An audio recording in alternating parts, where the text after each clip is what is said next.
Hello हे ही लड़किनियन खा। अच्छा कोनो गांव के लड़किनी न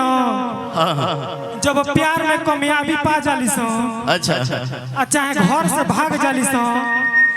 तहे मर्दन के कम चिंता रहला हो महतारियन के ढेर चिंता रहला त कहली सब बिहान ए बाइना ए हन सुन त जब बुआली त कहली काजी का कहतनी कुछ निमन को हमारा पूर्वज से बड़ा डर लागेला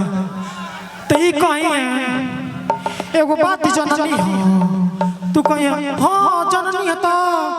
देखलू मूड़ी गड़ा के चलत रहलियो अब बुझाते न ले के संकांड कोरी तले इतना सुनत भाई तीसर की मेहरा चलिए त ई कही काजी का बतियावत नी लो तू कहीं बाप रे बाप आवत ये जा ख्याल न करे इहे ओकर घरे जाली आवेली ई जानते नहीं खी त हाउ कहली एने खेल का करे का बजी ओकर खानदानी कुल चलल आवता उहे कैला से कर फुआ उहे कैला